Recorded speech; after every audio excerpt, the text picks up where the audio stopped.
Eh bien bonjour à tous, bonjour et bienvenue dans ce nouvel épisode du Pince Crâne où on va discuter, analyser et débattre de dinosaures. Alors c'est un épisode un peu à moitié documentaire, à moitié discussion magique. Et je suis pas tout à fait qualifié pour parler de dinosaures, donc pour ce faire, je suis accompagné de Arnaud. Salut Arnaud, ça va ? Salut, ça va, ça va. Ça fait, qui t'es Arnaud et pourquoi t'es là ? Alors moi, donc je suis Arnaud, donc je suis un joueur de Magic depuis un petit moment, ça fait un petit peu plus d'un an. Il faut savoir que dans ma vie professionnelle, je travaille dans un parc à thème sur les dinosaures, dans lequel je suis guide. Culture sur les dinosaures, et bon, j'ai un peu grandi dedans depuis que je suis tout petit, et bon, on va dire que j'ai jamais vraiment arrêté, parce que tout le monde a un peu cette phase dinosaure dans la vie, mais moi j'en suis pas sorti. Ok, d'accord. Elle te vient d'où cette passion pour les dinos ? En fait, le premier souvenir que j'ai en rapport avec les dinosaures, ça commence à l'entrée je crois, en grande section ou en petite ou en moyenne section, un truc comme ça. Et en fait, il y avait un livre illustré sur les dinosaures, et en fait, j'arrêtais pas de le lire. Surtout qu'en plus, j'étais un peu à part des autres enfants, donc je me mettais dans mon petit coin avec mon livre. Et en fait, pour vous dire, j'ai passé tellement de temps sur le bouquin que l'école primaire, en fait, ils me l'ont offert à la fin. Prends-le, c'est bon, il est à toi. Donc du coup, ouais, ça a commencé comme ça. Puis après, bon, j'ai été suivi un peu par l'enseignante à l'époque, qui m'avait filé tous les magazines de dinosaures que son gamin lisait plus. Enfin, que son petit-fils lisait plus, je sais plus. Et c'est comme ça que je me suis retrouvé dedans. Puis bon, après, ça a continué parce que je suis né dans une génération aussi où il y a énormément de documentaires qui sont sortis, énormément de films, de séries, de dessins animés, les dinosaures étaient en vogue en fait dans les années 2000, hein, tout simplement. Moi, je suis né en 1999, donc voilà. Denver, le dernier dinosaure ? C'est ça. Non, ça c'est trop vieux. Ça. D'ailleurs, je n'apprécie pas particulièrement Denver. Non, moi, je l'apprécie, mais particulièrement pour le générique et le côté ultra kitsch. Et tu sais, l'aspect, genre, il y a un dinosaure qui est déguisé en humain, et personne voit que c'est un dinosaure, et ça me rend fou. Enfin, le JDG a fait un excellent truc là-dessus, hein, quand il dit je sais pas si c'est à cause amiante dans les murs, mais je crois à votre histoire. Bon, ici on parle d'habitude de Magic, mais aussi de Commander, et du coup, est-ce que t'as des decks dinosaures ? Alors oui, moi j'en ai pour l'instant j'en ai un seul, et il faut savoir que j'ai beaucoup expérimenté sur les dinosaures, parce qu'en fait l'idée que j'ai eue quand j'ai commencé à jouer à Magic, en fait j'avais un ami qui me parlait beaucoup de Magic souvent, et moi à la base j'étais un joueur de Yu-Gi-Oh. Donc je jouais à Yu-Gi-Oh et j'avais un deck dinosaure qui était vraiment solide, surtout à l'époque, parce que dans la méta là, enfin il y a eu une époque où c'était très costaud dinosaure, hein, ça topait énormément dans les tournois et tout. Et en fait, à un moment donné, je suis un peu dégoûté des dinosaures parce qu'il y a qu'une seule carte forte dans l'archétype, et une fois que le mec sait comment jouer contre, tu peux pas gagner. Voilà. Et je voulais jouer un truc où il y avait une plus grande variété de dinosaures. Et là, je tombe sur mon pote mon pote me dit oui, mais regarde dans Magic les dinosaures, vois un peu ce qu'il y a. Puis c'était une phase où j'avais fini les vacances scolaires. Faut savoir que dans le parc, on travaille beaucoup pendant les vacances scolaires, et en dehors, on travaille plutôt pas beaucoup, enfin un peu moins du coup. Et donc le temps libre que j'avais, je voulais le consacrer à quelque chose. Et donc je me suis dit, tiens, je vais aller à la case à jeu. Allez, on va commencer Magic. Voilà, j'avais mis longtemps à me décider. J'ai mis au moins 3 mois à me décider. Donc j'arrive à la case à jeu, et là le premier truc que je fais, donc c'est une boutique de cartes locales, je déboule là-bas, et le premier truc que je fais c'est bonjour, j'aimerais jouer à Magic, comment je peux avoir un deck dinosaure ? Voilà. Donc là on m'explique on m'explique comment fonctionne le jeu, mais ça je le savais, c'est comme dans Yu-Gi-Oh, il y a des extensions, il n'y a pas des dinosaures dans tout, etc. Et donc je commence à découvrir le jeu. Là je tombe sur des gens super cool, hein, qui me disent ah ouais mais en fait j'ai deux réactions quand je dis ça. Première réaction c'est ouais mais les dinosaures, mais ça coûte cher ça, et puis bon c'est nul quoi, c'est pas fort quoi, c'est pas. Moi je m'en fous que ce soit fort en fait, je le veux parce que ça m'amuse, voilà, c'est tout. Et à côté j'ai d'autres gens qui sont davantage bienveillants et qui vont essayer de dire ouais tu devrais, tiens regarde je te présente le format Commander, tu devrais jouer tel général, je t'explique comment fonctionnent les règles, etc. Et donc c'est comme ça que je rentre dans Magic finalement. Ok, d'accord. Alors petit aparté, la Case à Jeux, c'est une boutique qui est à Alès, dans le Gard donc, et du coup qui est tenue par un ami à moi qui s'appelle Maël, qui a eu l'occasion de venir déjà dans le podcast, et c'est lui qui nous a mis en relation, toi et moi, et j'ai trouvé ça excellent qu'il ait un joueur de sa communauté qui soit autant à fond dans les dinosaures, et du coup, il y a la nouvelle extension d'Ixalan qui sort cette année, et je fais « Ah, nickel, on va essayer de réunir tout ce beau monde pour essayer d'en faire quelque chose, et essayer de dire des trucs un peu intéressants et rigolos pour les dinosaures. » Mais tu vois, parlant de la nouvelle extension, là, il y a quelques trucs qui m'ont déçu, on y reviendra plus tard, mais j'ai quelques déceptions, moi, par rapport aux dinosaures proprement dit, pas par rapport à l'extension. D'accord, ok. Bon, on y reviendra. Moi, il y a une question que je me posais, enfin, une question que je me pose, c'est quoi ta carte dinosaure préférée dans Magic ? Alors, en fait, il y en a beaucoup. Déjà, moi, j'ai une passion dévorante pour les 5 dinosaures primordiaux de Ixalan, du coup, donc il y a Etali, Zetalpa, Nazeal, Tedzimok et Galta. Pour moi, c'est trop cool d'avoir. Puis en plus, ils ont chacune des caractéristiques qui leur sont propres, donc ça, je pense que ce sera le moment de l'évoquer quand on parlera plus du design des cartes. Mais pour moi, ouais, les 4 représentent bien déjà leur couleur. Et puis les 5 pardon représentent bien leur couleur, et en plus de ça je les trouve vraiment cool.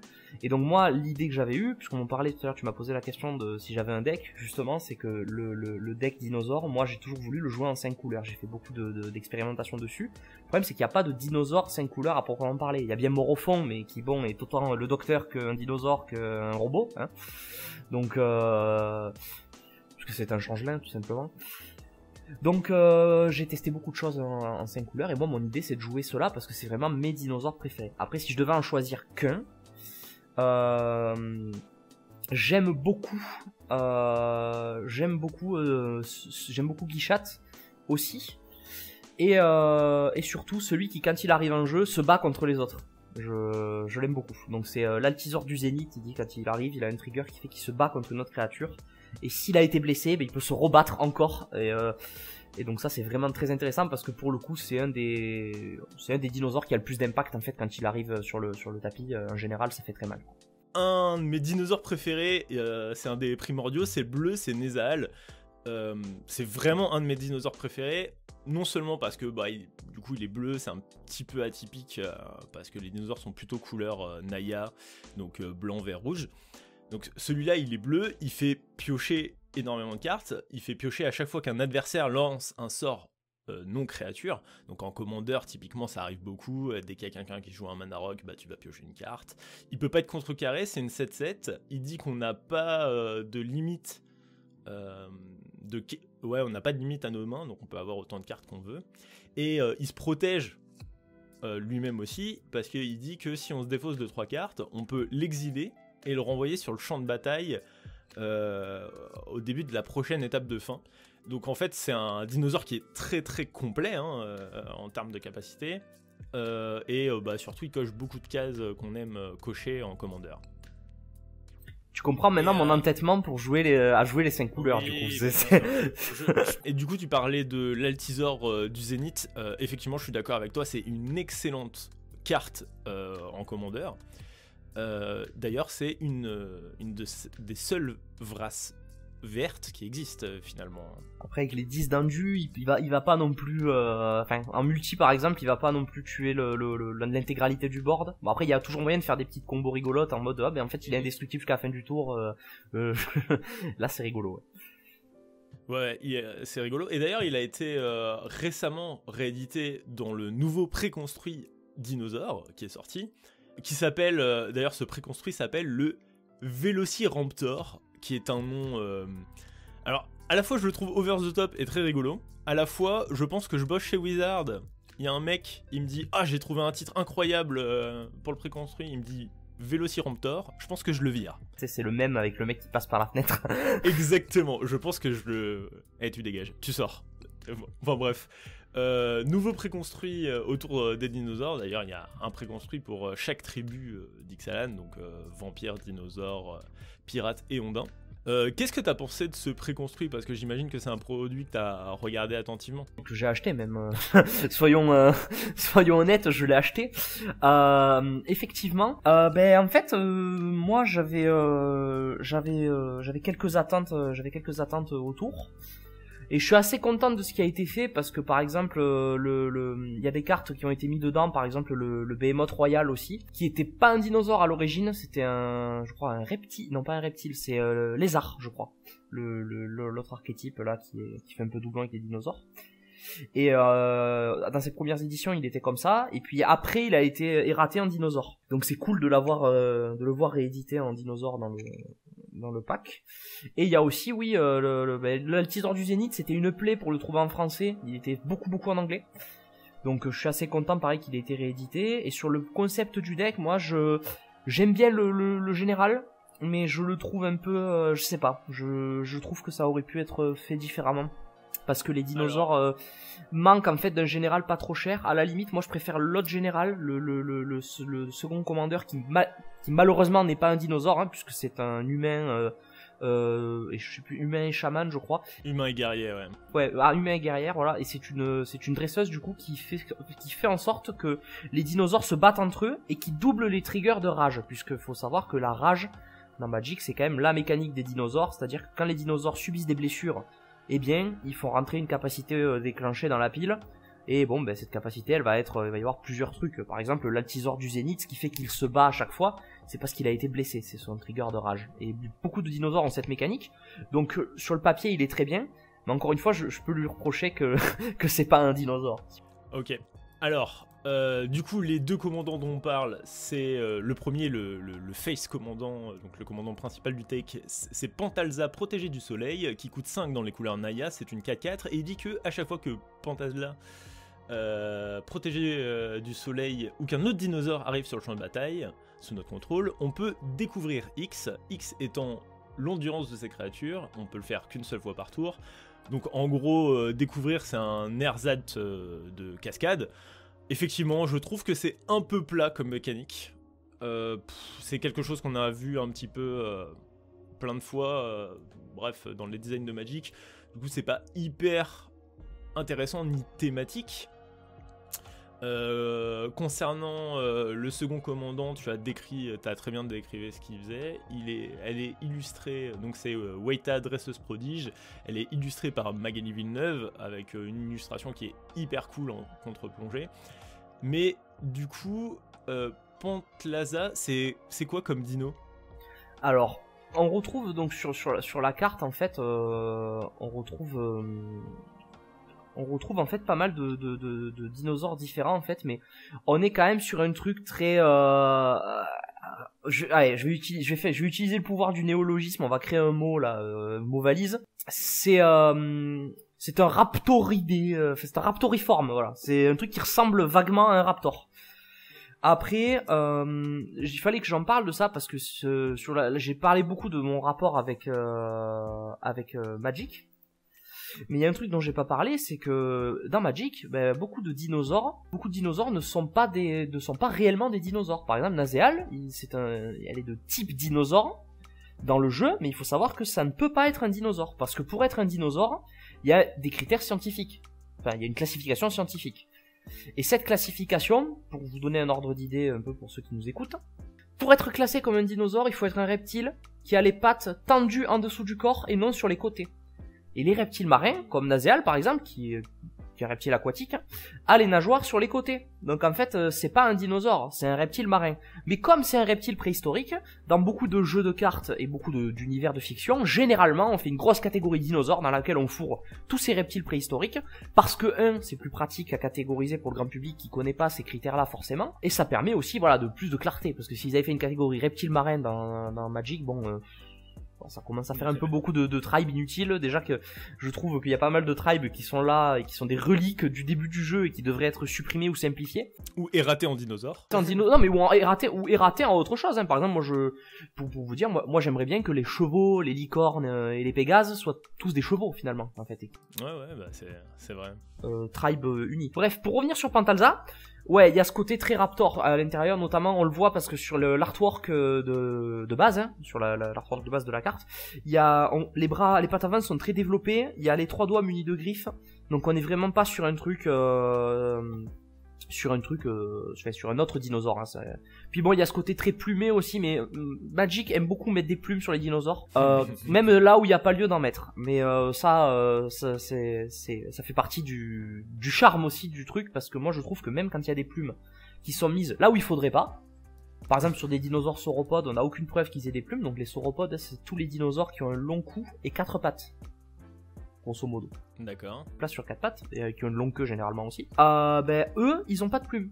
De ce que nous en savons, de ce qu'on en sait scientifiquement, ils ont pas de plumes. Mais, quand Magic en met, et c'est ça que j'adore avec le jeu, c'est que quand Magic en met, notamment avec l'Altisor du Zénith, hein, où on voit qu'à l'arrière de la tête, il a pas mal de plumes, c'est génial. C'est le rendu visuel, moi je le trouve très impressionnant en tant que fan de dinosaures. S'ils avaient des plumes, ils ne pourraient en avoir que comme ça.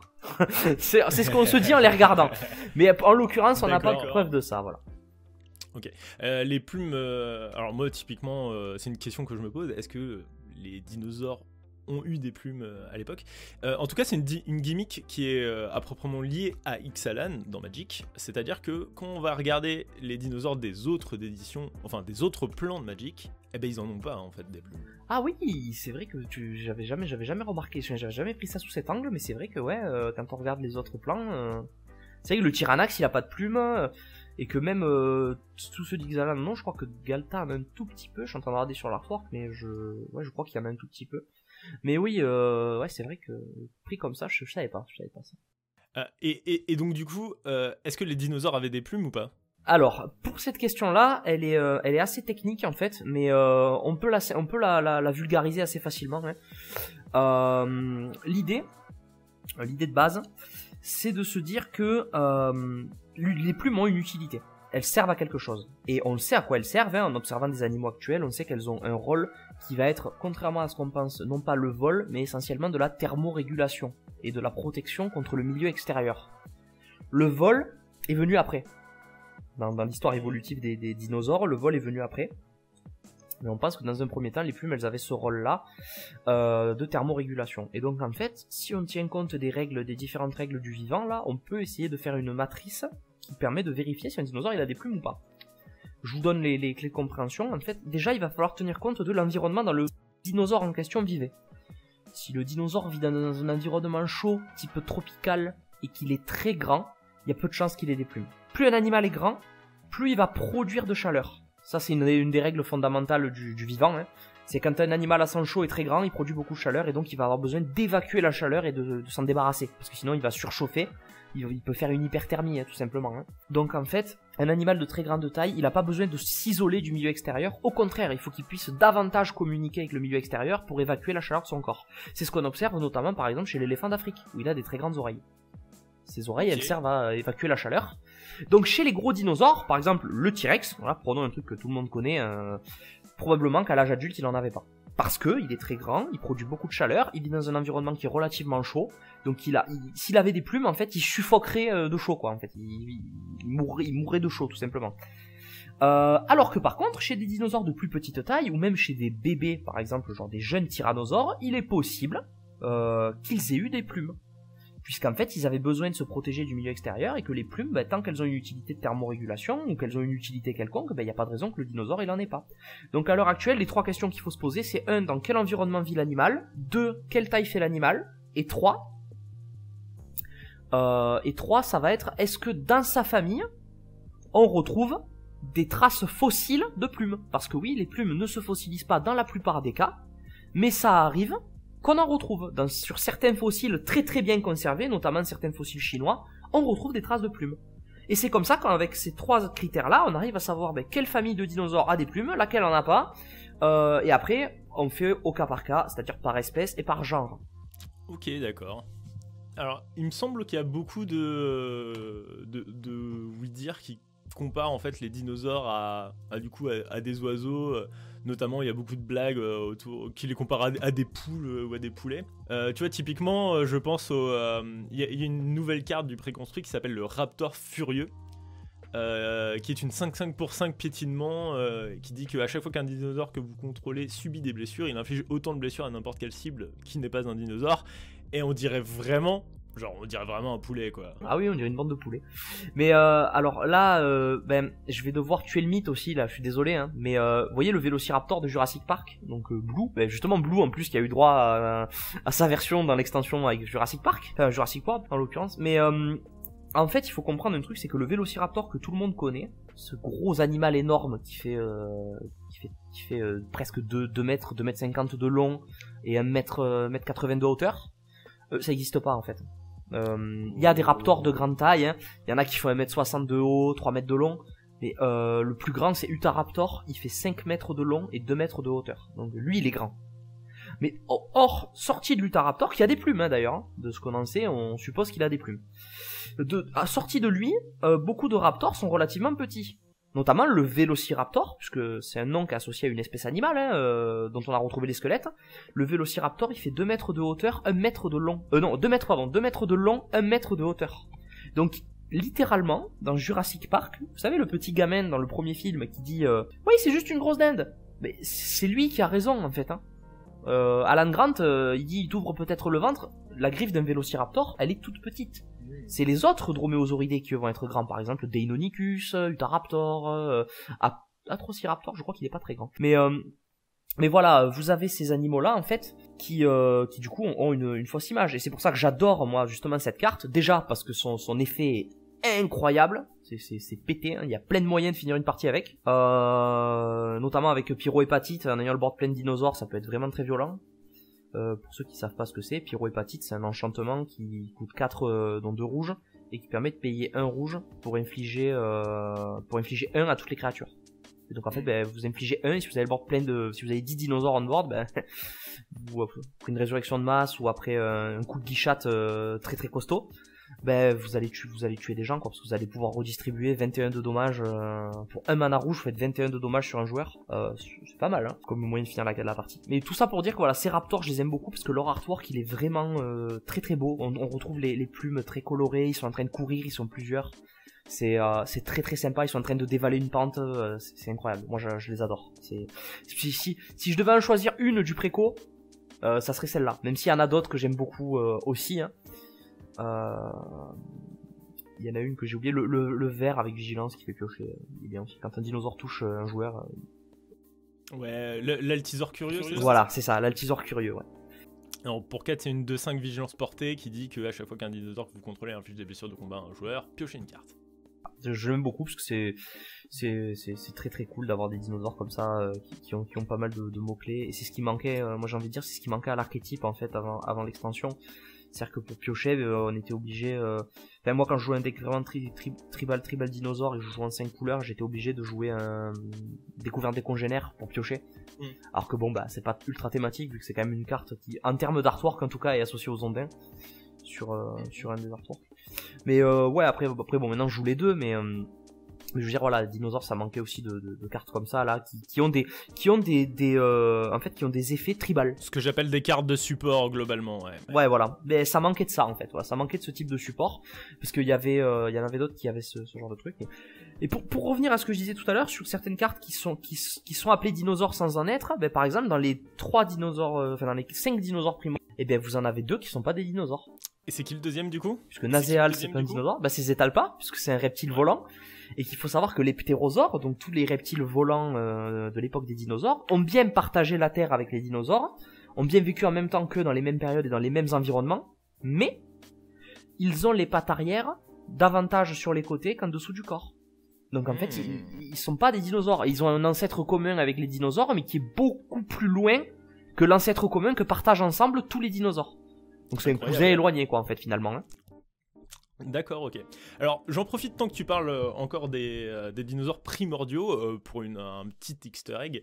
D'ailleurs, c'est un petit peu un mème, Etalie et Zetalpa, parce que c'est des créatures légendaires qui sont en permanence rééditées dans les préconstruits Commander.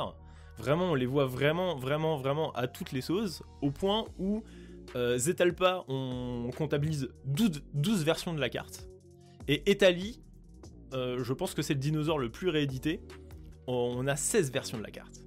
Voilà, et donc très très réédité, c'est un peu des mêmes. Des fois on les retrouve dans des préconstruits où ils ont pas rien à faire là, du coup c'est un peu un gros délire quoi. Moi j'ai une petite question pour toi, c'est quoi pour toi le meilleur commandant pour un tribal dinosaure, ou en tout cas si tu devais conseiller à quelqu'un un commandant dinosaure, ça serait lequel?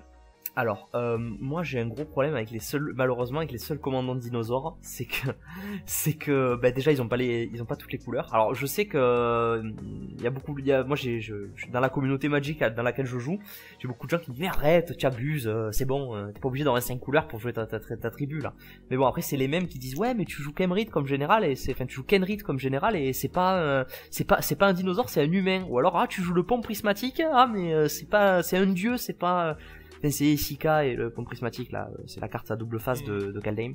Bref, mais ouais, du coup pour le commandeur dinosaure, ben en fait pour moi, puis je vais en profiter pour parler de ce que je reproche à Pantalza du coup.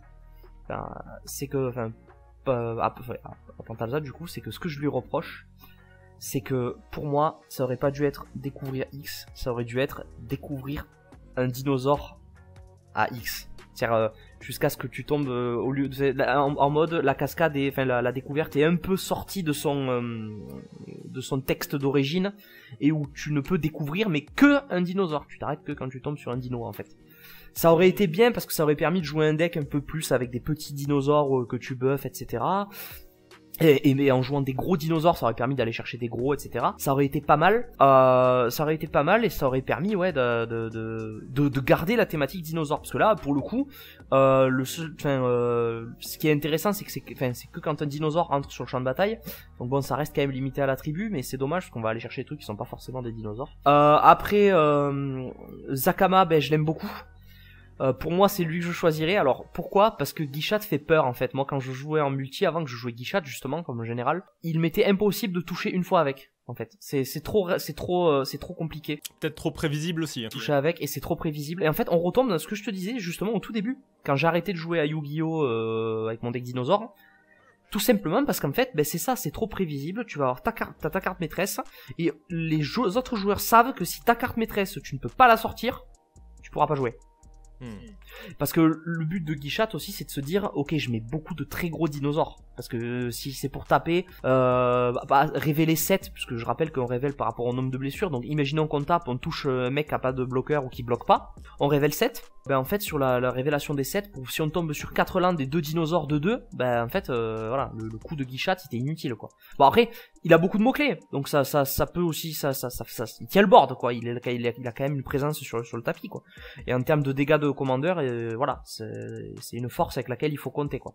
Mais j'aurais tendance quand même, si je devais jouer un général Naya, j'aurais tendance à préférer d'abord Zakama, ensuite Pantalza et en dernier Guichat. Mais c'est aussi parce que j'ai été pas mal traumatisé par des joueurs qui disons avaient pour eux d'avoir déjà joué contre un joueur Guichat et du coup de connaître exactement ce qu'il fallait faire pour empêcher la sortie des dinosaures. Et du coup c'est vrai que maintenant Guichat, du coup il est dans le deck hein, parce que dans le deck il est quand même, c'est une force énorme. Mais voilà, je ne joue plus comme général. Est-ce que tu connais le petit surnom de Zakama dans le milieu? Ah, pas du tout. Eh ben, alors, avec des potes, on l'avait surnommé Sac-à-main. Bon, ah oui, Sac-à-main. Le nom ressemble un petit peu, et parce que c'est un peu rigolo. Et puis il fait tout en fait, il y a une petite boîte à outils. Voilà, exactement. Ben en fait c'est Kenrith mais en dinosaure. Il y a des capas pour les couleurs, voilà, ça fait des trucs. Ouais, il y a un petit côté de ça. Enfin, mécaniquement ça se ressemble un petit peu. Moi personnellement, si demain je monte, alors moi je suis un grand fan des decks tribaux. Ça représente, je dois avoir une vingtaine de decks actuellement et 80% de mes decks sont des decks tribaux. Si demain je devais monter un deck dinosaure, je pense que je choisirais la nouvelle Huatli poétesse de l'unité, qui est une carte double face.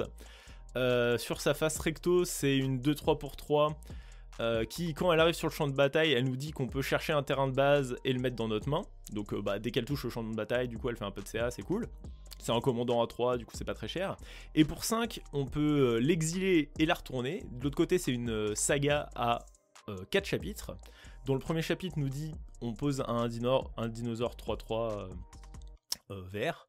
Le deuxième chapitre, il dit que les créatures que l'on contrôle ont ajouté soit un rouge, soit un vert, soit un blanc. Le troisième chapitre est un tutor qui nous dit qu'on peut aller chercher une carte de dinosaure dans notre deck et la mettre dans notre main.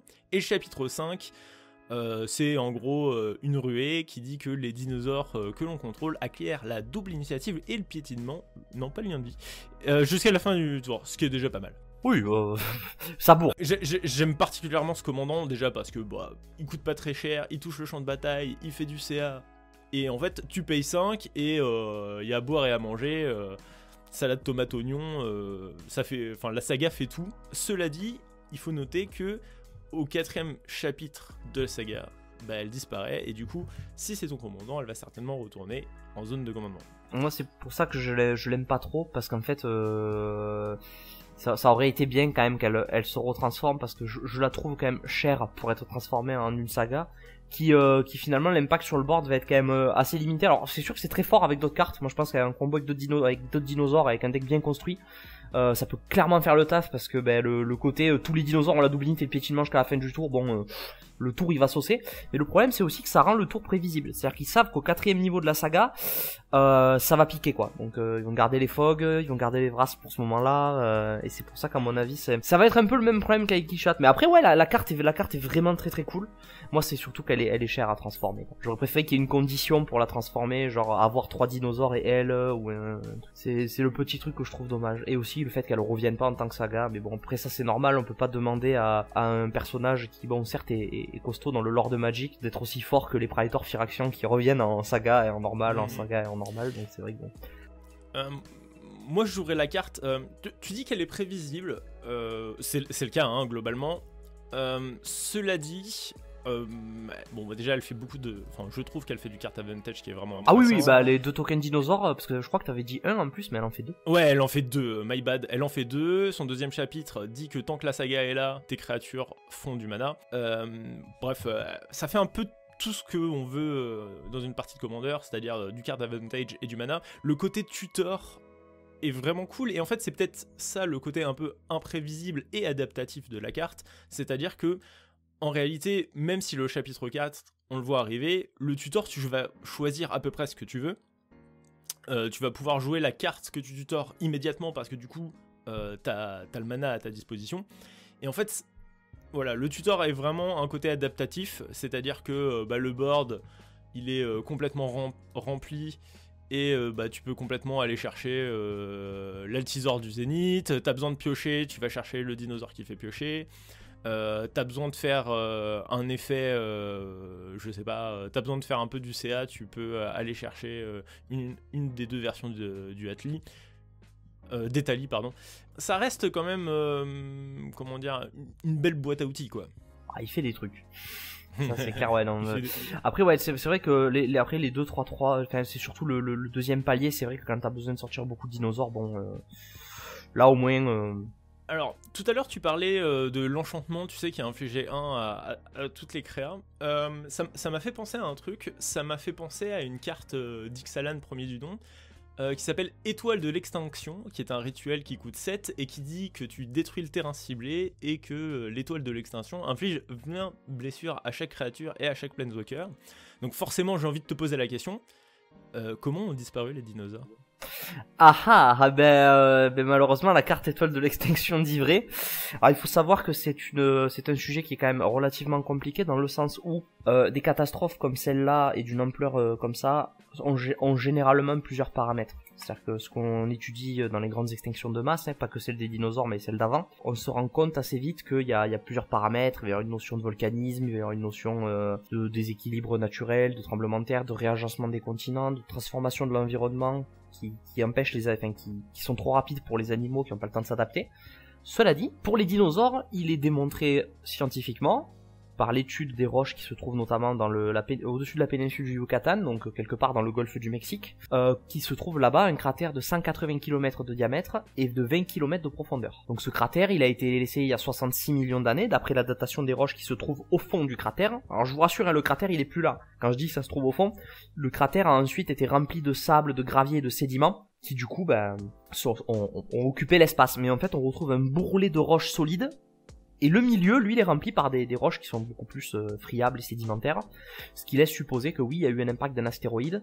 Il y a aussi le fait que dans les couches de la fin du Crétacé, donc il y a 66 millions d'années, on trouve des traces relativement importantes d'iridium, qui est un métal qu'on ne retrouve normalement que sur des astéroïdes et dans l'espace. Enfin, en tout cas, il n'y en a pas beaucoup sur Terre. Donc en fait, l'idée, c'est vraiment qu'un astéroïde est venu détruire les dinosaures. Donc aller savoir d'où il est arrivé ou comment, on pense que c'était un objet... Il y a deux théories qui se discutent là-dessus. Certains scientifiques mettent en avant le fait que ça doit être un astéroïde qui vient de la ceinture d'astéroïdes qui est entre Mars et Jupiter.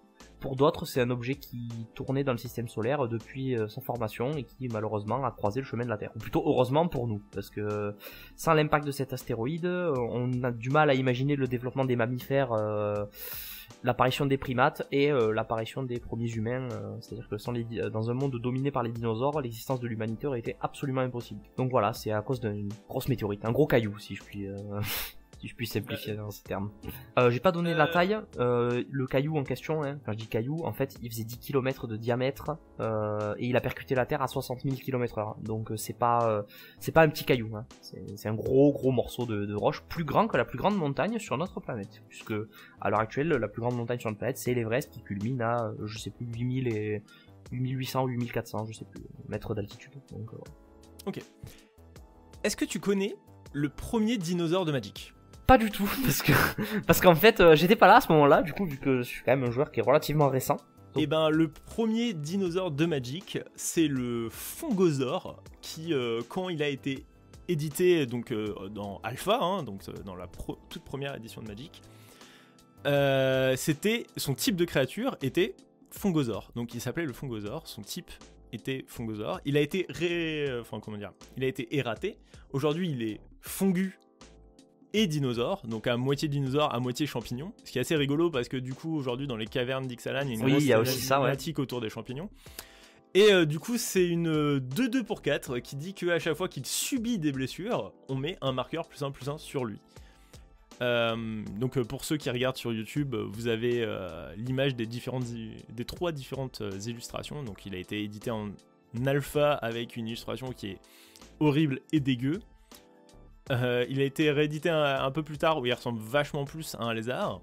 Et il a été réédité encore plus tard dans la 8ème édition où il ressemble, on dirait une modernisation de son premier dessin en fait.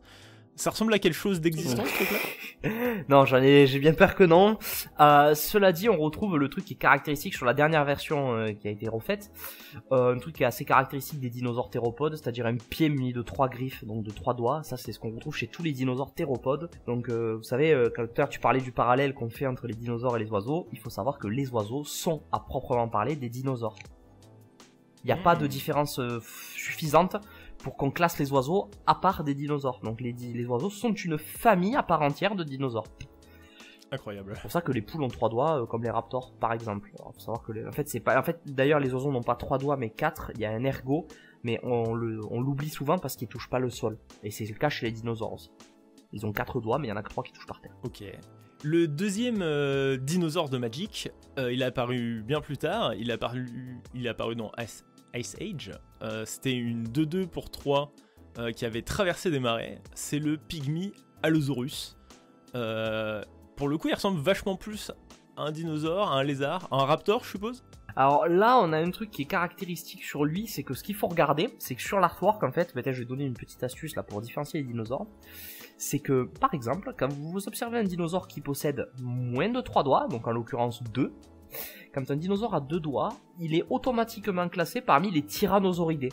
Puisqu'en fait, il n'y a que la famille du T-Rex et les parents du T-Rex, on va dire, donc tous ceux qui sont associés de près ou de loin au T-Rex, qui ont cette caractéristique de n'avoir que 2 doigts. D'ailleurs, Allosaurus, c'est un vrai nom de dinosaure, ben l'allosaure il a 3 doigts. Donc là techniquement leur carte Pygmy Allosaurus n'est pas un Allosaurus. Voilà, c'est dommage mais bon, il est très beau. En tout cas, enfin, il est très beau, il fait très kitsch en fait, il fait beaucoup penser au vieux paléoar qu'on avait justement à l'époque où c'est sorti, enfin un peu avant parce que ça c'est plus quand je le regarde là, je vois plus le paléoar des années 70-80 quoi. Est-ce que ça te dit vite fait de regarder les dinosaures qui ont marqué la compétition de Magic? Ah oui, je veux bien, oui, carrément. Alors, globalement, ils viennent tous plus ou moins d'Ixalan. On a le Brotondonte farouche qui a beaucoup été joué dans plein de formats différents, hein, que ça soit... Jusqu'à ce qu'il y ait une autre staple plus forte que lui, en fait, qui sorte. Mais voilà, déjà c'est un truc qui a des stats plutôt correctes, hein, c'est une 3-4 pour 3 qui dit que on peut payer le sacrifier et détruire un artefact ou un enchantement ciblé. C'est plutôt polyvalent, hein, donc je suis pas très étonné que ça ait été pas mal joué. On a le Tyran du Carnage, qui est plutôt très connu, qui a fait son temps en standard à l'époque, qui est une 7-6 pour 6, qui ne peut pas être contrecarré, qui a le piétinement et la défense talismanique. Donc c'est vraiment la créature mangeuse de deck control. Bon, Ghalta, qui a été la première version de Ghalta, qui a été très jouée, qui est une 12-12 pour 12, mais qui réduit son coût par rapport à la force des créatures. En fonction de la force des créatures adverses, de nos créatures, pardon, je dis n'importe quoi, qui a aussi le piétinement. Il y a aussi le Rotting Régisseur pour exemple, qui pour 3 est une 7-6, et qui dit qu'on se défausse d'une carte au début de notre entretien. C'est quoi un Régisseur ? Ah ben justement, alors, c'est peut-être le moment de l'évoquer. C'est qu'en fait dans Magic on retrouve quand même beaucoup de dinosaures qui évoquent des dinosaures qui ont réellement existé. Par exemple, l'Altisaur, ça va être un dinosaure où l'Altisaur c'est un dinosaure de Magic pareil qu'on retrouve un peu partout. Il y a l'Altisaur du Zénith, il y a l'Altisaur apeuré de la nouvelle extension qui s'engage pour mettre 2 à chaque adversaire, je crois, ou 1 à chaque adversaire. Bref, c'est des dinosaures à long cou. Et ben les Régisaures, eux, ça va être des dinosaures qui sont relativement inspirés du Tyrannosaurus Rex ou d'une espèce plus petite en l'occurrence, parce que si je devais choisir un Tyrannosaurus Rex et faire une association, je mettrais plutôt Ghalta et le T-Rex sur le même plan. Et en fait, les autres Tyrannosauridés plus petits, ce seraient des Régisaures dans le lore de Magic, et c'est ce qu'on retrouve parce que pour vous dire, il y a par exemple il y a un Régisor, je sais plus, Régisor de la meute je crois, ou un truc comme ça, qui donne célérité aux autres dinosaures et qui crée un dinosaure 3-3 piétinement quand il arrive en jeu. Ben ce dinosaure là, pareil, c'est un Régisor et ils sont à plusieurs en train de chasser, ce qu'on retrouverait logique, ce qu'on retrouve d'après beaucoup d'études scientifiques et notamment l'étude d'une série de plusieurs fossiles de dinosaures morts ensemble au même endroit. Ben les tyrannosauridés de taille moyenne et petite chasseraient probablement en groupe. Donc du coup ce Régisor, c'est un tyrannosauridé de taille moyenne quoi. Donc il y a un rapport avec le T-Rex et on le voit parce que sur le Rotting Régisor justement, il a que 2 doigts. Donc finalement on retrouve ce design un peu emblématique. D'accord. Alors tu vas peut-être pouvoir aussi nous parler d'une carte qui tyrannise un petit peu le format standard, on le voit beaucoup sur Arena en ce moment. C'est la nouvelle version d'Etali, Conquérant Primordial. Qui fait énormément de choses, donc pour ceux qui voient pas trop la carte, c'est une 7-7 pour 7 avec le piétinement, et quand il arrive sur le champ de bataille, il dit que chaque joueur exile les cartes du dessus de sa bibliothèque jusqu'à ce qu'il exile une carte non terrain, et qu'on peut lancer n'importe quel nombre de sorts parmi les cartes non terrain exilées de cette manière, sans payer leur coût de mana, donc gros impact en arrivant sur le champ de bataille, et on peut payer 10, dont un mana Phyrexian, pour le meilleur aspect de la carte on va dire. C'est ça, on peut le retourner et ça devient une 11-11 piétinement indestructible qui dit qu'à chaque fois qu'il inflige des blessures de combat à un joueur, il gagne autant de marqueurs poison. Donc ça devient un colosse de pestacier quoi. Oui, grosso modo. Après moi ce que j'aime beaucoup avec cette carte, justement la dernière game de Magic que j'ai fait hier, pour le coup j'ai gagné avec celui-là parce qu'en fait je l'ai transformé et il faut savoir qu'il y a un nouveau dinosaure qui synergise très très bien avec tous les dinosaures du jeu en fait, qui n'est pas dans cette que j'ai pas encore évoqué. C'est le limitateur à Jabot. je crois, du soleil, donc limite, oui je crois que c'est ça, je vais retrouver le nom exact, mais c'est un dinosaure 3-3 pour 3 vert, qui dit, quand il attaque, il devient une copie d'un autre dinosaure allié, d'un autre dinosaure que vous contrôlez. Et donc en fait, si vous avez le Etali mal primordial à la petite main destructive, vous attaquez avec l'autre, il devient une copie, mais il conserve son nom. Et c'est ça qui est super intéressant du coup, c'est parce qu'en fait on peut récupérer le wording de notre dinosaure très fort, et du coup avoir 2 fois la même carte, et là ça devient vraiment très costaud. Alors oui, Etali mal primordial et conquérant primordial, moi je les aime beaucoup. Après j'ai quand même une préférence, j'ai pas aimé que dans l'extension autour de Phyrexia, ils associent beaucoup les dinosaures au poison, parce qu'il n'y a pas que lui, il y a tous les Tyrannax qui ont du toxique. Donc il y a le petit Tyrannax qui est toxique 2 je crois, ou toxique 3. Non, toxique 2. C'est une 5-5 célérité pour 5, je crois, qui a célérité, enfin ouais, je l'ai dit déjà, célérité qui a toxique. Et vous avez le Tyrannax Rex, qui lui est 8-8 pour 8, parade 4, incontrable, célérité piétinement, toxique 4. Donc voilà, il y a une plâtrée de mots-clés dessus. Et pour le coup, moi j'ai la mécanique du poison, je trouve pas ça très rigolo. Après, à la limite, quand quelqu'un prend 11 marqueurs poison d'un coup, comme c'est le cas avec Etali Primordial, c'est peut-être moins frustrant que d'être condamné par avance, parce qu'au moins pour te mettre les marqueurs poison, il faut qu'il te touche. Ce qui est pas forcément le cas avec d'autres mécaniques autour du poison qu'on peut retrouver, notamment chez les Phyraxians, avec cette extension-là. Donc oui, c'est des cartes que j'aime beaucoup. Et pour le coup, moi c'est celui que j'ai envie d'essayer parmi tout cela, parce que c'est vrai que je l'ai jamais testé. C'est le Rotting Regisor, parce que comme je disais, j'ai l'avantage de jouer les dinosaures en 5 couleurs. Donc en fait, je me dis que dans un deck 5 couleurs, on va jouer plus sur la récursion que si on jouait un deck Naya.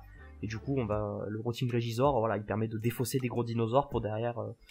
il est réanimé, ouais. Par-dessus, voilà, c'est sûr que dans un deck réanimateur dinosaure, même dans un deck réanimateur tout court, je pense qu'il fait le taf, quoi. Il fait le taf, le Regisor. Un autre dinosaure qui a marqué la compétition, c'est le Monstrosaure Chargeur, qui est une 5-5 pour 5 rouge, qui a le piétinement et la célérité. Est-ce que tu sais pourquoi il a marqué la compétition? Alors, pas du tout. Alors, c'est une unco, hein.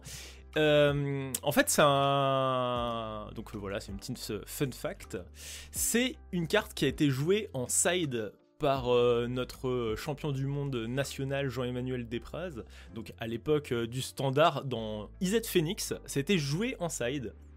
Donc c'était vu un petit peu comme une side tech innovante et amusante. Je suis pas expert du standard, encore moins du standard de cette époque, mais en gros, on suppose que c'était une carte de side intéressante pour aller taper directement sur les Planeswalkers adverses qui emmerdaient un petit peu le standard à l'époque. Certainement Teferi. C'est Val de Val EPL qui m'a donné un petit peu cette histoire. L'idée était d'outrepasser le board de Esper Hero pour taper dans les Planeswalkers. Donc voilà, petite side tech plutôt intéressante et amusante. Et bien joué Jean-Emmanuel Despraz d'avoir utilisé un dinosaure pour défoncer la gueule de tes oppos. C'est toujours classe de marcher sur l'adversaire avec un dinosaure. Exactement, c'est toujours très très classe. Hop, je te propose de passer à la suite avec un autre dinosaure qui a beaucoup marqué Magic. Puis un dinosaure, c'est un personnage récurrent. Exactement. C'est un petit peu le Fubbletop des dinosaures. C'est le Gueulefroid Colossal, aka en anglais Colossal, Dreadmaw. C'est quoi ce truc-là? C'est un mème. C'est un mème. Mais comme dinosaure, c'est quoi? En fait, avec l'art d'origine, c'est assez difficile de l'évaluer.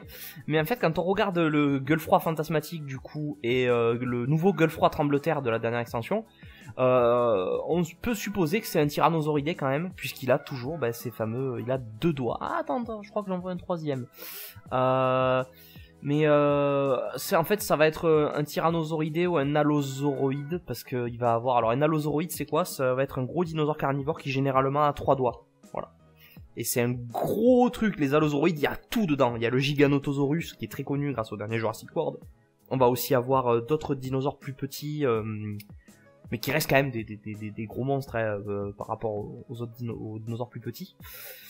Mais voilà, on va avoir des sacrées grosses bestioles. Et là, pour le coup, j'aurais tendance plutôt à dire que c'est un tyrannosauridé, parce qu'il a quand même le crâne très large, les petites bosses au-dessus des yeux, qui d'ailleurs sur certaines illustrations sont des cornes et sur d'autres non.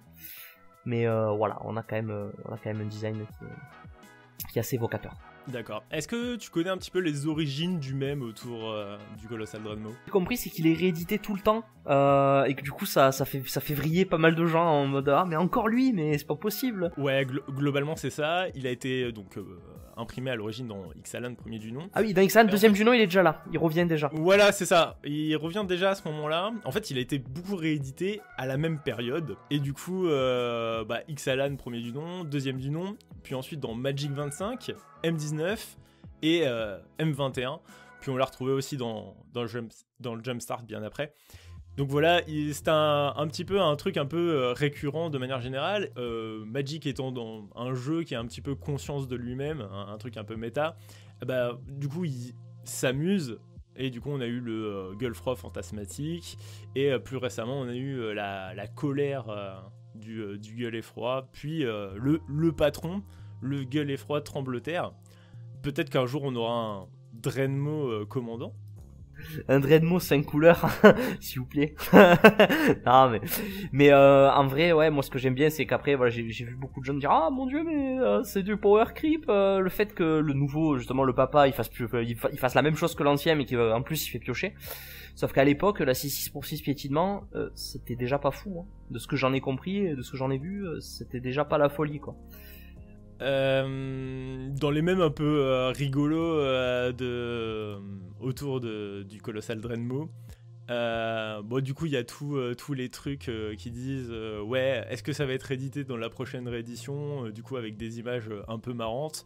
Typiquement, j'aime bien ce mème où il y a un dinosaure qui dort. Le Pteranodon assoupi, je crois, c'est le nom de la carte. Ouais, Pteranodon assoupi. Il y a marqué Wizard reprint un dinosaure commun. Et tu vois le dinosaure qui pionce. Et dans la deuxième image, il y a marqué c'est le Colossal Drenmo. Et du coup, là, le dinosaure se met à voir les yeux laser. Vraiment ? Quoi ? Genre, c'est vraiment assez excellent. J'aime bien aussi la version Planeswalker du Colossal Drenmo. Ça me fait très rire. Où du coup, c'est pour 6, il arrive avec 6 marqueurs loyauté. Il a un +3 qui nous dit d'aller chercher un Colossal Drenmo. Ouais, chercher un Colossal Drenmo. Son -3 qui nous dit de mettre un Colossal Drenmo sur le champ de bataille. Et un -12 qui dit que toutes les cartes non-land dans toutes les zones perdent toutes leurs habilités et deviennent des dinosaures 6-6 qui s'appellent Colossal Drenmo. Mais ouais, moi, il y a un truc que je trouve très drôle, c'est que il manque pour moi un truc à ce Planeswalker, c'est Colossalest Drenmo, peut-être votre général, et et un dernier truc, j'avais pensé à un truc très drôle, tant pis. Il peut être votre commandant et oui, et il a l'éminence et il dit si c'est votre général, vous pouvez mettre autant de Colossal Drenmo que vous voulez dans votre deck. Voilà. Et là c'est rigolo. Et là on y est. Une autre fun card dans le genre, c'est le Colossal Megamo. Pour 6, c'est une 6-6. Il a le Mega Trample et le Mega Rage. Le Mega Trample, c'est en gros qui prend des marqueurs +1/+1 sur les différences de dégâts. Et le Mega Rage, en gros, qui dit que quand il se prend des blessures, il prend des marqueurs +1/+1. Qui est du coup une ref au tout premier dinosaure de Magic aussi. Et voilà. Moi, il y a un truc que j'aime bien là dans le comment ça s'appelle, avec le Colossal Drenmo, c'est que j'en avais vu un qui était très drôle, c'était Not Colossal Drenmo, et en fait c'était un pirate humain rouge qui coûte 6, et en fait quand il était 2-2, et en fait quand il arrive en jeu, il a un ETB qui le transforme en Colossal Redmo en fait. Et ce qui était très drôle parce que du coup ça fait mais encore et c'était vachement marrant ce qu'ils avaient fait autour de cette carte. Je trouve que c'est très rigolo. Il y avait aussi la petite vidéo de Magic the Noah qui dit oui le noir c'est pas fun, le bleu c'est pas fun, le rouge c'est trop aggro, le blanc c'est nul, jouez vert. Voilà, les créatures qui sont pas des dinosaures c'est nul, donc voilà, vous pouvez jouer avec les dinosaures, et mieux que ça, les autres dinosaures sont trop forts, donc on va jouer que Colossal Redmo. Voilà mon nouveau format. Et il avait fait ça comme ça, c'était très drôle. Tu connais le format Dandan? Alors, je vais faire très simple. Le format Dandan, c'est un format 1v1, du coup qui s'appelle le Dandan, parce que on joue une créature poisson. Qui s'appelle Dandan, qui est une 4-1 et qui peut attaquer que si tu as ou que si ton adversaire est nul, je sais plus très bien. Bref, c'est un format dont mon binôme Bambichon est très très fan, et ça serait très rigolo qu'on arrive à faire un format Colossal Redmo. Ouais, c'est clair. Bon, Magic a fait plein de trucs avec les dinosaures, beaucoup de n'importe quoi aussi. Ouais. Notamment quand on regarde un petit peu les dinosaures d'Ikoria. C'est un gros délire. Bon, bien évidemment, il y a énormément de enfin voilà, il y a la capacité mutate, donc il y a beaucoup de mutants. Donc des dinosaures mutants, c'est un peu tout et n'importe quoi. Est-ce qu'il y a des trucs parmi tout ce bordel de chats dinosaures, de dinosaures oiseaux, qui paraissent à peu près crédibles? Hakim le vent ascendant par exemple, donc c'est une créature légendaire oiseau et dinosaure qui a le vol et qui dit que quand tu dois créer un jeton pour la première fois chaque tour, en plus tu fais un oiseau, un blanc avec le vol. Et aussi il a une capa qui donne double limite à tous les jetons de créatures. En fait lui par exemple son artwork c'est un dinosaure et oiseau, donc on voit vraiment un oiseau avec 4 ailes, une tête de dinosaure vaguement reptilienne qui ressemble un peu à la tête d'un dragon, mais pour le coup les oiseaux et les dinosaures faisant partie en fait les oiseaux plutôt faisant partie en réalité des dinosaures. L'artwork est bon, c'est une créature avec 4 ailes, c'est difficilement envisageable, mais bon pour le reste, avoir un dinosaure avec des plumes et qui vole, c'est pas idiot hein. D'ailleurs c'est marrant parce que je viens d'y penser, mais 4 ailes, en fait on a bien un dinosaure qui possède 4 ailes pour le coup, c'est le Microraptor. C'est un dinosaure de la même famille que le Raptor, d'ailleurs c'est l'un des plus petits dinosaures, si ce n'est le plus petit qui ait jamais existé. Et en fait il a des ailes, il a des plumes sur les pattes arrière et des plumes sur les pattes avant, et donc les deux plumes entre elles font en fait 2 ailes du coup, les ailes à l'avant et les ailes sur les jambes, et il plane, ce dinosaure est connu pour planer. Et donc oui effectivement Hakim, voilà, il y a une petite inspiration réaliste. Par contre sur les deux zéniths, parce que je crois qu'il y en a 2 qui sont des dinosaures, il y a aussi il y a le zénith du cauchemar et le zénith des souhaits je crois. Mais eux c'est des chats bêtes élémentales qui ressemblent à des espèces de griffons et qui sont dinosaures par je ne sais quel miracle. Bon moi ça m'a pas plus hypé que ça, et ça ressemble pas vraiment à un dinosaure, bien que si en vrai ils ont les pattes arrière en dessous du corps, ils ont des écailles, ils pondent des œufs, donc ils ont l'air de pondre des œufs en tout cas, mais c'est vrai qu'il y a un côté très bizarre avec Ikoria et ses hybrides à moitié reptiles à moitié mammifères, ça fait un peu bizarre, c'est un peu perturbant pour le coup. Il y a un dinosaure d'Ikoria qui est plutôt populaire en Commander, c'est Kalamax. Kalamax, pour ceux qui savent pas, c'est une 4/4 pour 4 qui est vert, bleu et rouge. Il dit que quand on caste le premier éphémère à chaque tour, on en fait une copie, on peut choisir une nouvelle cible pour cette copie, et quand on copie un sort d'éphémère, on met un marqueur +1/+1 sur Kalamax. Donc c'est plutôt un dinosaure qui va tourner autour des éphémères. Donc il va chercher à copier, faire des combos, des trucs un peu comme ça. Alors il ressemble beaucoup à un stégosauridé. Alors faut savoir que, vous savez, tout le monde connaît le stégosaure. C'est le dinosaure avec les espèces de tuiles sur son dos là, à la verticale, un peu comme Kalamax. Mais il faut savoir qu'en fait il appartient à une famille plus large qu'on appelle les stégosauridés, dans laquelle on va retrouver comme ça plein de dinosaures qui ont ces espèces de tuiles. Ces tuiles vont avoir des formes différentes en fonction de l'espèce en fonction du genre surtout, parce que l'espèce c'est plus compliqué que ça. Mais en gros, oui, Kalamax là c'est clairement un stégosaure. D'ailleurs c'est rigolo parce que il y a aussi une petite inspiration Godzilla, puisque Godzilla, vous savez, il a aussi ces espèces de plaquettes là sur le dos. Et d'ailleurs dans Godzilla elles vont s'illuminer généralement quand il va utiliser son souffle atomique, qui est son espèce de crachat de feu bleu là. Et Kalamax, il y a un petit côté comme ça, c'est-à-dire il y a de l'électricité qui circule entre les plaques, il y a une espèce d'énergie qui en vient. Et ça c'est une inspiration qui est moitié Godzilla, moitié vrai dinosaure. Faut savoir que chez le Stégosaurus, Et chez les stégosauridés, on pense que les plaques avaient une utilité relativement décorative et elles jouaient aussi un rôle dans l'intimidation. Puisqu'en fait, l'animal en question devait... il devait utiliser ces plaques pour... il devait utiliser ces plaques pour faire monter le sang à l'intérieur et les colorer en rouge. Et donc avec cette couleur rouge, effrayer les prédateurs. C'est aussi un excellent moyen de défense, hein, ça vous évite d'être attaqué par le dos, ce qui est une des points faibles des dinosaures, c'est l'arrière du dos et l'arrière du cou, parce que généralement c'est très peu défendu, sauf chez certaines espèces ou certains genres en particulier, par exemple le Triceratops, hein, qui a sa collerette à l'arrière pour protéger sa nuque. Mais voilà, et donc les stégosauridés, ils ont ces plaquettes là sur le dos. D'accord, ok.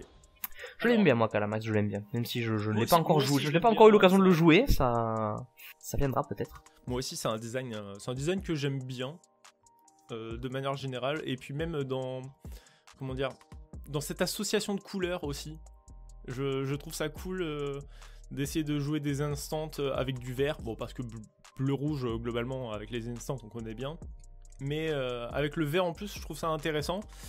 Et c'est aussi, on peut faire plein d'interactions hyper cool avec Calamax, et aussi pas mal de combos hein, de manière générale.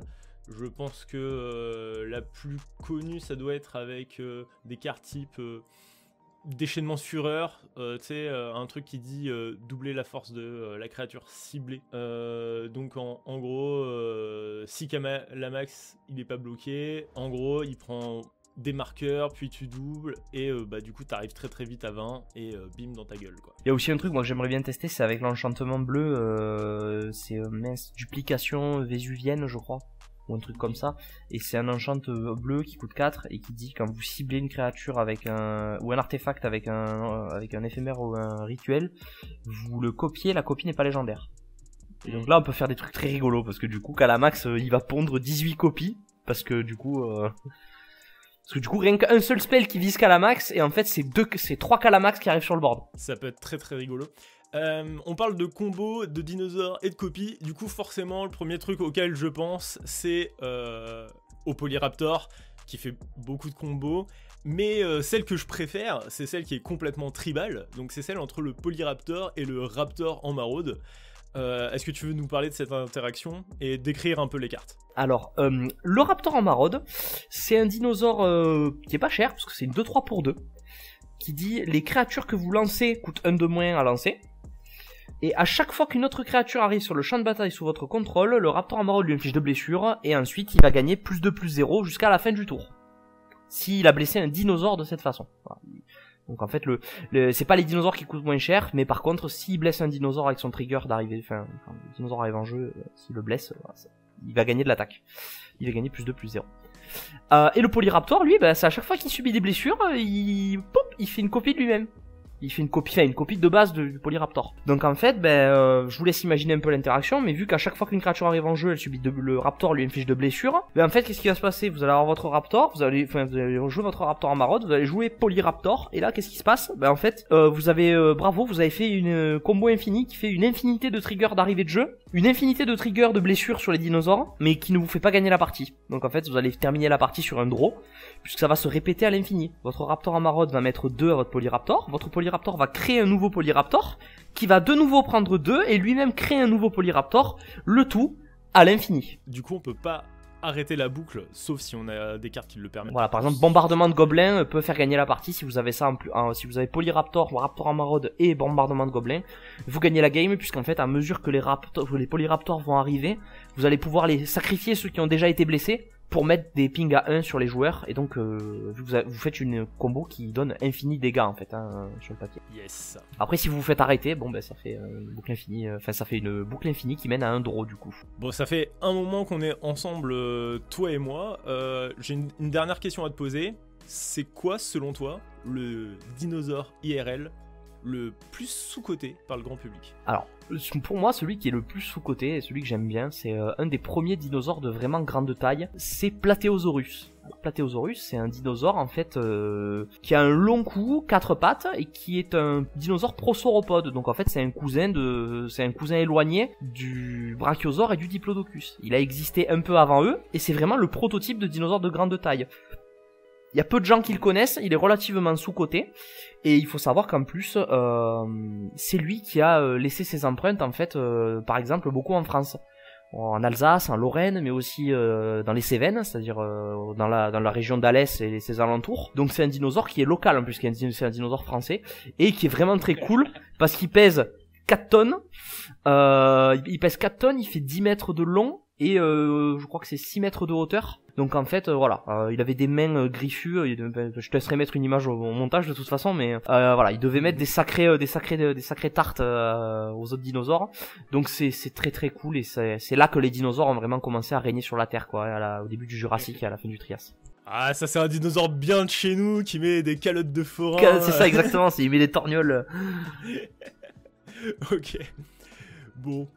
Eh ben écoute, on arrive du coup à la fin de l'émission, et c'est un peu la tradition dans le podcast. C'est le moment où je vais te demander de partager une œuvre culturelle avec les auditeurs. Ça peut être un film, une série, une BD, un jeu vidéo, une performance de rue, et ou pourquoi pas le dernier dessin que t'as fait ta nièce, ta cousine, ta petite sœur. C'est le moment où tu peux partager. Alors moi, pour les gens qui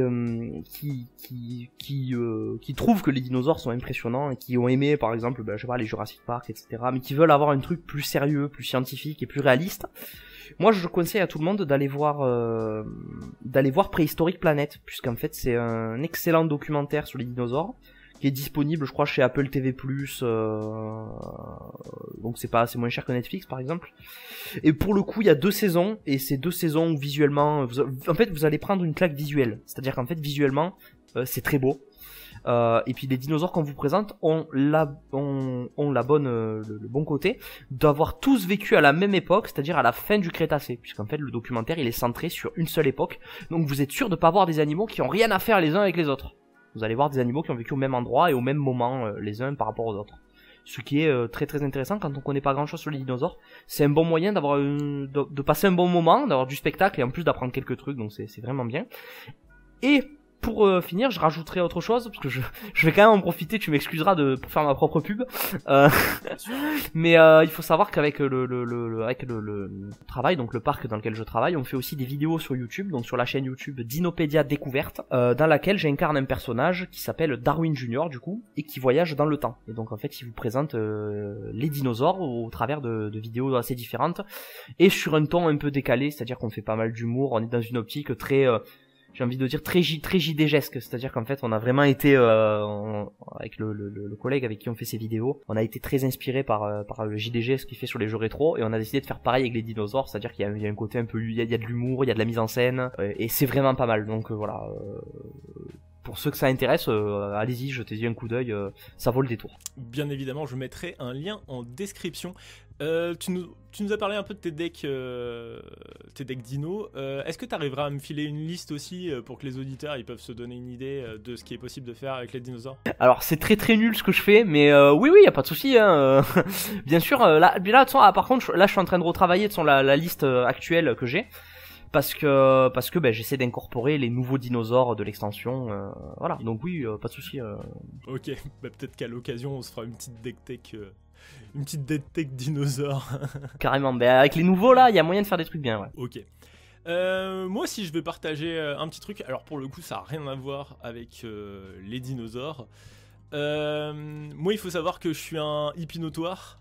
Je suis quelqu'un qui s'intéresse et pratique énormément dans la permaculture. Donc globalement je vis dans un écolieu. Et je pratique énormément, donc je vais vous partager avec vous aujourd'hui une chaîne YouTube aussi qui s'appelle Permaculture et Agroécologie. Donc pour le peu que vous intéressiez au domaine, c'est très connu comme chaîne YouTube. Et en fait, globalement, c'est quelqu'un que j'aime beaucoup qui fait ça. C'est quelqu'un qui a écrit pas mal de bouquins sur le sujet, qui s'appelle Damien Decrazes. Voilà, c'est quelqu'un qui, je trouve... Moi, il me renvoie une image très humble. Comme beaucoup de milieux de niche, il y a beaucoup de gens qui ont la grosse tête et qui ont la vérité ultime de l'univers sur comment il faut faire. Et ben lui, pas du tout. Il amène beaucoup de choses très intéressantes. Il invite beaucoup les gens à observer et faire leurs propres expériences. C'est une philosophie qui me parle beaucoup dans la vie en général. Bref, je vous invite un petit peu à regarder si la permaculture vous intéresse. Et pour ceux qui savent pas du tout ce que c'est la permaculture, ou que ce terme leur dit pas grand chose ou vaguement quelque chose, la permaculture, c'est pas juste un moyen, une façon de cultiver, c'est pas quelque chose de juste technique. Il y a un côté un peu philosophique dans le sens où l'idée c'est d'arriver à embriquer tous les engrenages autour de notre vie quotidienne pour que les choses rentrent en synergie. Ça peut aller sur des trucs qui sont très basiques, tels que voilà, moi je veux implanter un poulailler, et je vais mettre mon poulailler proche de mon habitation parce que en fait c'est un endroit dans lequel je vais aller tous les jours chercher mes œufs. Et en fait le fait de raisonner comme ça fait partie de la permaculture. Donc en fait c'est un truc très très large et très très riche qui ne touche pas que aux plantes, hein. C'est beaucoup plus large. Bien évidemment il s'agit aussi beaucoup de plantes. Typiquement dans la permaculture on va essayer de faire des associations de plantes, des plantes qui vont être synergiques l'une avec les autres, que ce soit par des rapports de symbiose ou des interactions plus complexes. Voilà, la permaculture c'est plus un état d'esprit qu'un truc technique, donc je vous invite à aller faire un tour sur cette chaîne YouTube, permaculture et agroécologie, etc. C'est vraiment génial.